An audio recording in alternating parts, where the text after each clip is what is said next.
Hello, everybody. It's Dr. Rick. Um, it is Thursday, so it is Thankful Thursday, one of my favorite days.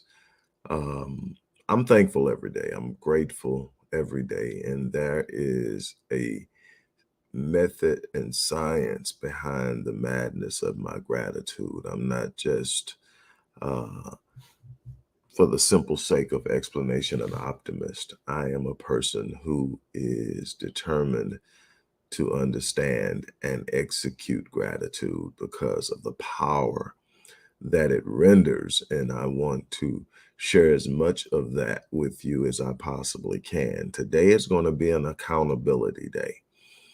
Today, we're going to talk about why people pray for things they're not willing to prepare for. Prayer without preparation leads you into a process through which you never ever truly obtain the promise. Process, you've heard me say this a bunch of times. Process always precedes the promise, the prize, this thing that you think you're supposed to have, and the thing that, if you really truly search your gifting and your purpose and yourself and your vision, you should have. But in order to have it, you have to endure the process. But prayer is the revelation that provides the information and vision for the promise. Preparation is what prepares you and sets you up to go into the process. The endurance of the process is what prepares you to take hold of the promise. And you can't have the promise first and foremost if you're not willing to endure the process, but you can't endure the process if you have not prepared for it.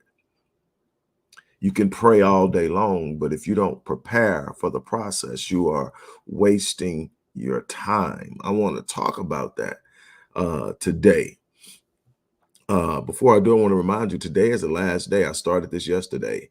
Those who sign up for my 7-day online business launch course will not only receive the Mind Unleashed course, which is a $600 course for $27, you will receive the 18-month Path to Generational Wealth course, which is an 18-month course and is $2,595, absolutely free. And the reason I'm doing that is both of those courses, the 7-day online business launch course and the Path to Generational Wealth course, are from my Legacy Wealth Academy. The other course is from my Visionetics Institute Academy, but I want you to have those three. So if you sign up for the 7-day online business launch, which anybody who doesn't have at least two streams of income should be doing anyway, the fact that we have this unbelievable instrument, the internet and social media and all the things that come along with it, Google, or as one of my friends calls it, the Google, YouTube, the second largest search engine in the world behind Google, owned by Google, and all these other platforms through which you can generate revenue by using your own expertise or by promoting the expertise or products of someone else. And very few people are doing it, relatively speaking, is amazing, especially with the volatility of the economic market. You would think you want to hedge your primary source of income. Well, anyway, at 11:59 tonight, this offer ends and everything goes back to its regular price. But the Path to Generational Wealth course is a 10-year labor of love. This isn't some thrown together, I know a little bit about it, let me show you what I know and charge you for it. This is me tapping into the greatest minds in wealth building that are alive and putting it in a course and learning myself along the way a lot of the things that I thought I knew. And one of the things that I think is so important in personal growth is the willingness to acknowledge that you don't know it all, that there's still so much to learn, that even when you are an expert at something, you haven't scratched the surface of what's possible, because that's where greatness and phenomenal and extraordinary are experienced, is in that space and willingness to learn and grow. So again, if you haven't signed up, today is the last day, 11:59 tonight. We go back to regular pricing and I turn it over to the marketing and advertising element of the company and I go off to create the next great thing. That's the way we're doing it right now. I am taking on periodically a one-on-one client here and there, but that was the thing this year. We were going to move away from that and move to more far-reaching instruments and models. And so we're excited about what the goal was to reach 2 million people by the end of the year, and we're going to do that. But anyway, so no matter how you view God, I'm not here to tell you how to your relationship with God should look. I'm not that arrogant that I think that my way is the only way or the best way. I don't take that approach. I have my relationship with God, and I invest in it daily, and I trust the design of God, and I trust the power of God's creation, and how he has set things up to work consistently and without fail. And I will allow you to find your path because you're the one that's going to have to live it. If you talk to me, I'll talk to you about my experiences. I'll talk to you about my relationship with God. I'll talk to you about it all so that you can see how God has worked in my life. But you got to establish that relationship. I can introduce you to all the people I know that do extraordinary things, but your relationship will be different with them than mine because you are walking a different path, but they are the same person. God is God, but you've got to touch God. I think so many of us are trying to live and work with God based on someone else's restrictions. And it's so hard to have a relationship with someone where someone else is manipulating it. So that's that on that. But what I will tell you is if you got a relationship with God and there's this method of communication that we will refer to as prayer, there are some things that have to go on. First, I want to talk real briefly with you about the importance of the dynamic of prayer. I think one of the problems is that religion has dumbed down prayer and made it a form of escapism. We tend to say to people who are in need of our assistance, I will pray for you, instead of offering our assistance. We tend to, when we're in a situation of our own, say, well, I prayed about it and it's up to God now. No, it's up to you. God is the source of power, the source of knowledge and vision, and the source of the solution and the answer, but you're going to have to carry it out. Faith without works is dead. And so you can sit up and say, I prayed about it, but what have you done in the subsequent time after to be in a position to receive what you prayed for? Another dynamic that I find when I talk to people who use prayer as a part of their relationship with God is the dynamic and the practice is off in and of itself. I ask people, so tell me about your prayer life. Tell me how your average prayer goes when you're praying. What do you do when you wake up in the morning and you pray or you go to bed? Well, how are you reaching out and communicating with God? And they'll tell me, well, I start out and I thank God for everything that God has done for me. That's awesome because that's gratitude. I like that. And then I go on, and then eventually I start talking to God about the things that are going on in my life. I can understand you want to get it off your chest. I got that. But and I go on, but then the more and more they talk about it, I said, okay, and then I said, what happened? And then they eventually get to the part where they close out and they thank God for what God's about to do. And I said, so in this entire time, you've had a 15-minute prayer session, a 20-minute prayer session, a 30-minute prayer session, or however long, and you've told God all this and you said all this. At what point did you listen? I said, tell me any relationship that is positive and growing where only one person communicates and talks and the other person just gets to listen. Now, tell me even more so, what relationship functions best when the one who knows the most never gets to talk? I said, at what point in your prayer do you listen? See, we've been taught that prayer is about telling God what's going on when God already knows. God's infinite understanding and awareness of all things past, present, and future. God's omnipotence It's beautiful, but his omniscience is something special and awesome. Imagine this. People think of omniscience as knowing the past, the present, and the future. No, omniscience is knowing all things. God, you know how you sit up and you go, man, I wonder if I wouldn't have done this. I wonder if I would have took that job. I wonder if I wouldn't have dated that person. I wonder if I wouldn't have started having kids into this. I wonder if I would have had kids. You know, all those what ifs you constantly ask yourself. God knows the answer without energy, effort, or searching. He simply knows. That's the power of God. So God doesn't need you to give him a play-by-play detail of what's going on in your life. Now, it's nothing wrong with getting it off your chest, but he doesn't need a play-by-play detail. What he needs is you to be in a state of trust at a level that opens you up to his spirit, because God is spirit. God communicates by spirit. And so what you have to do is you got to leave the fear, the anxiety, the jealousy, the bitterness, the anger, all that stuff that separates you. That's one of the reasons you can't hear. You're not on the same frequency with God. Yes, God's on a frequency. God is operating at about 1,000 hertz. Most people are functioning 500 or below.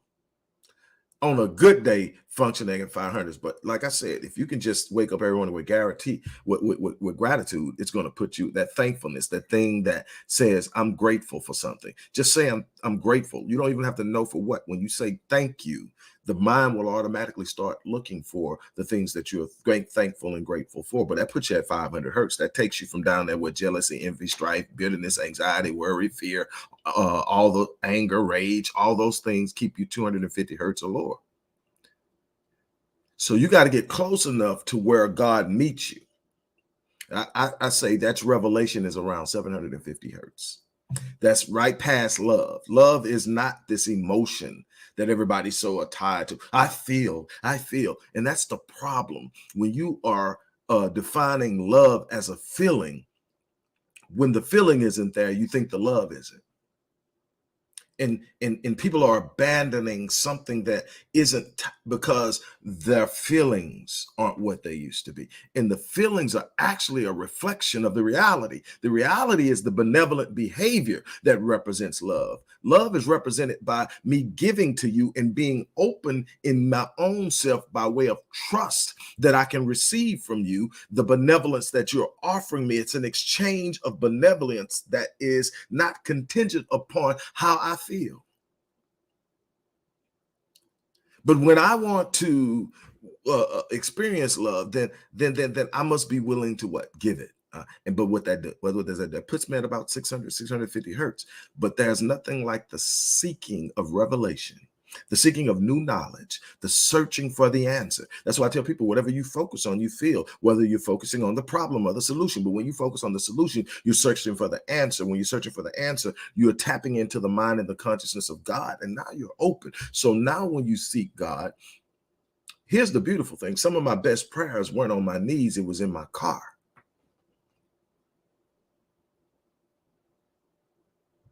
Some of my best prayers weren't on my knees. It was while I was going up the elevator to a meeting that had magnitude. I'm trying to get you to understand. It wasn't the spoken words. It was the hearing. It was the receiving of the vision, the revelation, the answer, the solution that I was searching for that I missed, because when I want to tell God why I'm mad, I want to tell God why I'm angry. Fear not. Fret not. God has not given me a spirit of fear. Over and over and over again, that thing that I'm experiencing is a thing that God said doesn't belong to you. Why are you holding on to it? Why are you seizing it? Why is it so important for you to entertain? Let it go. But see, when you're praying, there's this other part of it as well that I want to remind you of. When you're praying, you got to understand that there's a process and there's a dynamic in receiving the things that you seek in this world. It says faith is the substance of things hoped for, the evidence of things not seen. But James, the brother of Jesus, stood up and said that you say you have faith, I'll show you you say you have faith but no works, I'll show you my faith by my works. Faith without works is dead. What is it saying? It's saying that I'm not looking at what you're saying you believe. I'm looking at what you're doing, and what you're doing is going to tell me what you believe. You say you believe all things are possible, but you're not trying anything beyond what you've seen done. You don't believe beyond what you've experienced. It shows in your behavior. Faith without works is dead. What is it saying? It's saying that when I believe something, you can see it in my behavior. It's not just in my, yes, it's important to have it in your speech. Out of the abundance of what? The heart, the mouth speaks. The mouth is speaking what's in the subconscious. What's in the subconscious is controlling 96% of your behavior. You can say it, but it's going to reflect. But what if you're saying it because that's what everybody else is doing? It's not even a part of what's on the inside. On the inside, you're saying, man, who am I fooling? I'm never going to own a business. Who am I fooling? I'm never going to be wealthy. Who am I fooling? I'm never going to build my own home. Who am I fooling? I'm never going to get my house in order and be happy in my marriage. Who am I fooling? Why am I out here sitting up fooling myself? Because you are now consulting your past for permission to create a new future by way of the power of your own gifting to create. God planted himself inside. He said, he made you in what? His image. That's not physical. God is spirit. So in the image of God, what? I am a creator. I am an extension. I am a representation of the bigger part of this creation. I am simply an extension, a representation in one form of the infinite power and force of God. And I get to execute that in my life by how I take on the challenges that I face. So then here's the thing though. People are sitting up and they're praying for what they're not prepared, what they're not willing to prepare for. See, what we do when we practice prayer from a religious perspective, we become lazy. Because see, prayer in its religious form says, I'm going to pray and God's going to do it. Prayer says, I'm going to pray and God's going to deliver it, because religion likes to ignore the application of oneself to the equation.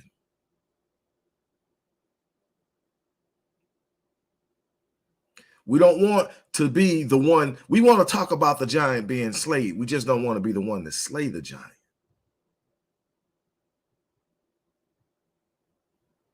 We want to talk about the testimony of crossing the Red Sea, but we don't want to be the one to have to do it. We want to talk about all these miracles, but we don't want to be the one to have to walk it and create it and manifest it. That's too big for us, because we've played ourselves small in a world that wants to shrink us. And we walk in and we engage in colorless dreaming and dwarf goals, and we eventually accept mediocrity as our lot in life. We lock ourselves in a box with a fence around us that says this is the magnitude and the force of which I would live my life. Nothing beyond that, nothing higher than that, nothing greater than that. I'm going to be average.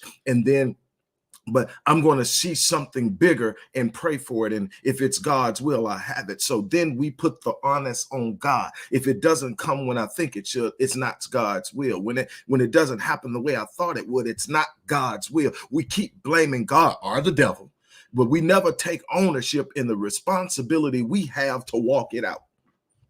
So we'll pray for it, but we will not prepare for it. And if we don't prepare for it, we are never going to enter into the process with the fortitude and the resolve to complete and endure the process. And if we don't endure the process, we never receive the promise. You don't have the promise, not because it's not God's will. You don't have the promise because you didn't prepare for the process and you didn't endure the process. And the promise is always going to be on the other side of the process. The process is always going to precede the promise of wealth, the promise of peace, the promise of joy, the promise of influence and power. All of these things come with your very existence. There's something inside of you planted there. I don't care where you come from. I don't care where you started from. Your background, your lineage is not locking you into your lifestyle. Your beliefs are.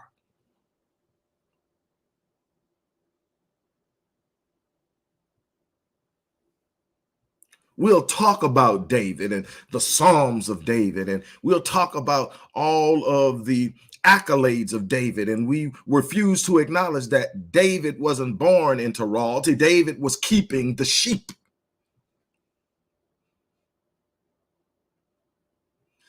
But even in keeping the sheep, he saw honor.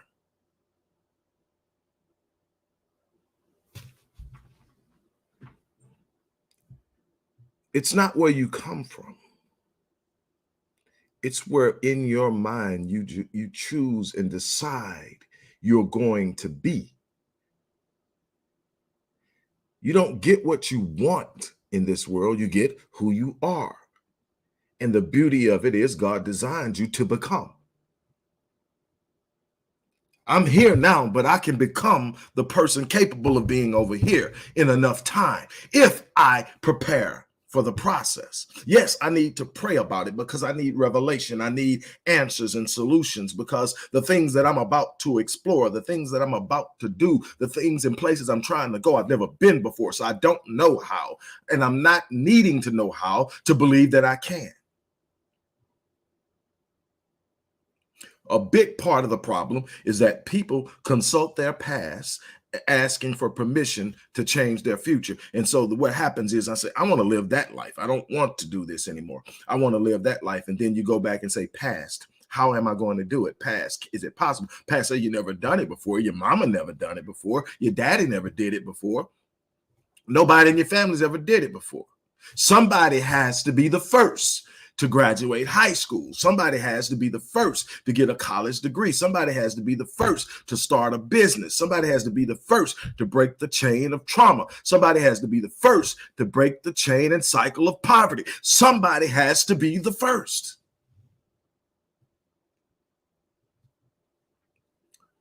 Poverty is not your lot in life. Suffering is not your lot in life. Just because you were born into it doesn't mean it belongs to you.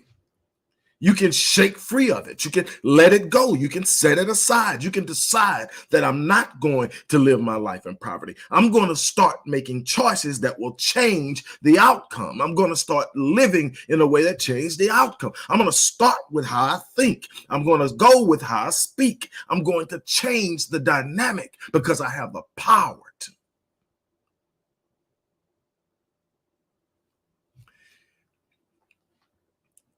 Stop praying for stuff you're not willing to prepare for. And I want to thank my sister, Latavia. She posted that this morning. Stop praying for what you are not preparing for, not willing to prepare for. And it just hit me. That's a problem.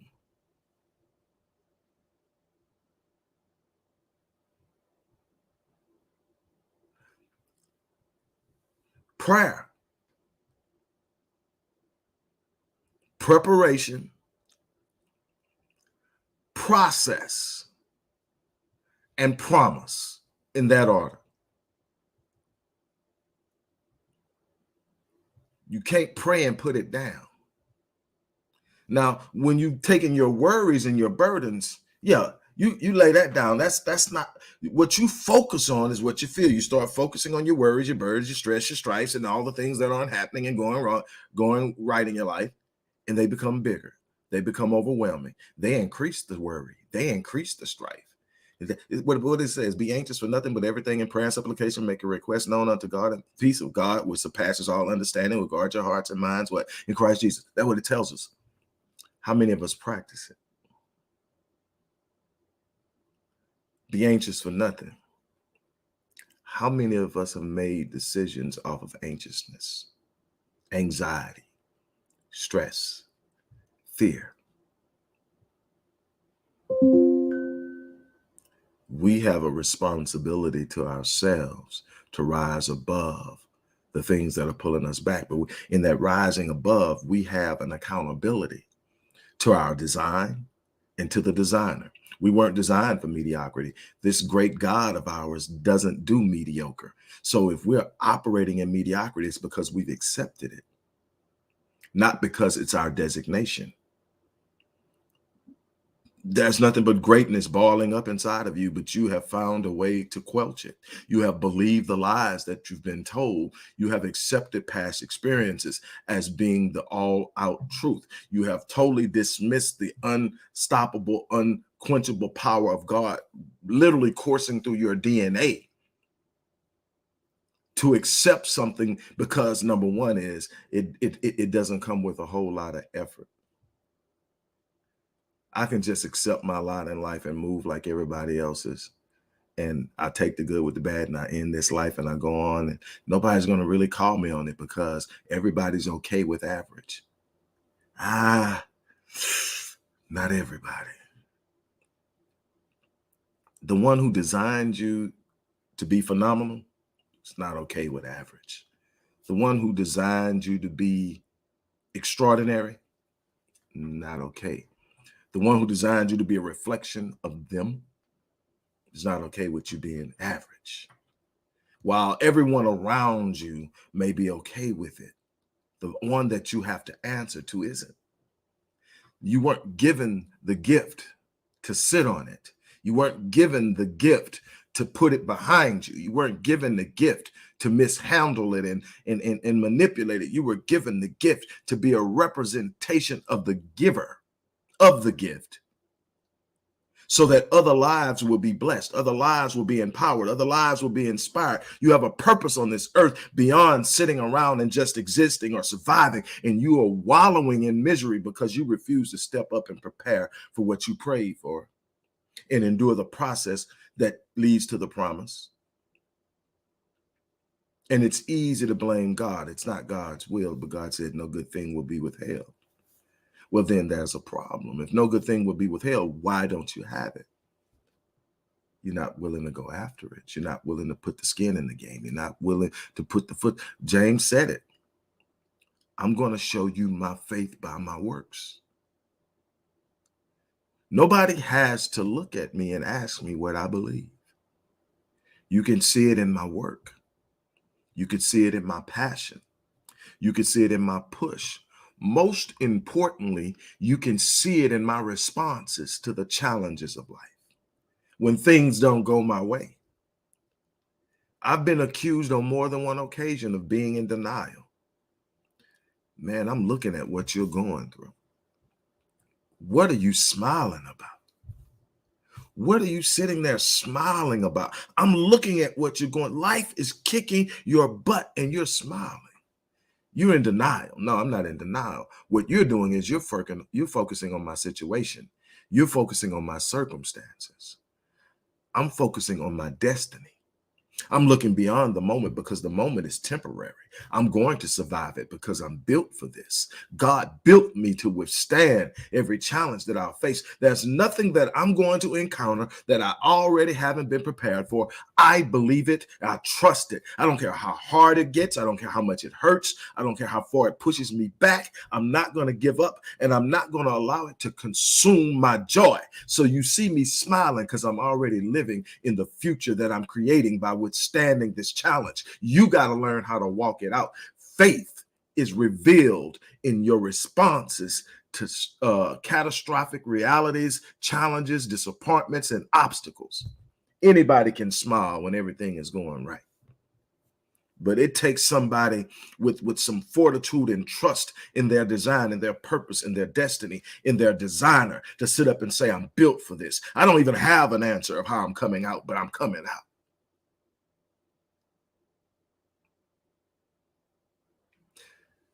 One of the best prayers I ever prayed was at the worst time of my life. And my prayer was simple. God, don't let me die until I come out of this. If you wake me up, I'm going to answer the bell. That was it. Don't let me die. Don't let this be what people remember. Don't give me a chance to come out. I didn't say, oh, God, fix this, pull this, take me out of this, go get this person for doing. Just wake me up. And it's not arrogance, it's trust. It's trusting the same way Joshua trusted. I'm going to give you this little synopsis, and then I'm out of here. There's this thing, right? Joshua is the servant of Moses. Joshua has watched all this stuff that Moses has done. Joshua and Caleb are the only two of the 12 spies that come back and said that we can take it, because even though there are giants over there, we believe what God has said about us. Now, Joshua was present when Israel decided to believe the 10 spies versus him and Caleb. And God told Moses, come here for a minute, I need to talk to you. He said, go back and tell them I've heard they're complaining against me. And when I first studied that, I'm like, they didn't complain against God. They said that, but when God said you could and you said you couldn't, you basically called God a lie. That's a complaint. God took it personal. God said, now this is the thing that I try to share with people, no matter how you see it, no matter where you go, it's principle. You don't have to take this as any way other than it's a reality that you can trace through time and history. It works no matter who's doing it, no matter what. Whatever you expect, that's where God, life, and the universe meets you at. God said, go back and tell them, as they have spoken in my hearing, so shall it be. They said they won't make it. They will not. But that's not the end of it. That's not the Joshua story I'm getting at. But I'll tell you, Joshua was present and Joshua believed.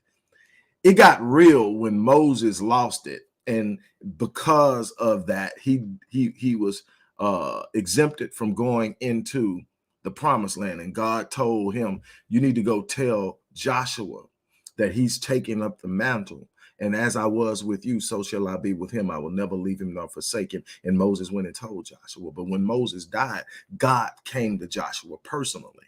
And God told Joshua, he said, my servant Moses is dead, but do not fear. It's a constant theme in that chapter 1. It says, do not fear, be of good courage. He says, for as I was with Moses, so shall I be with you. Now, you got to remember, Joshua has seen Moses do some miraculous stuff through the hands of and the power of God. So when he says, as I was with Moses, so shall I be with you, I will never leave you nor forsake you. And he goes on and tells him, he says, be of good courage and keep the words, these words don't upon your heart. Do not let them depart from your lips, and on and on. It says, and when you do this, you will prosper, and all this, right? And so later on down the line, they're in battle. They're actually taking the promised land, and they get word that there's a battle, and they march all night to take part in this battle. And when they get there, they wage war with the Midianites, and it says that they are winning the war. But they said God kept his word with Joshua. He says, God killed more with hailstones than the men of Israel killed with the sword and the spear. But that's still not the thing. Around 4 p.m. or so, they start to realize that while they were winning the battle, they were running out of daylight, and they were waging war on the turf of their enemy, meaning they knew the territory, they knew the terrain. And if it got dark, they would retreat and regroup, and there would be a bigger problem the next day and the next day and whatever. And so they needed something special to happen. And this is what Joshua did.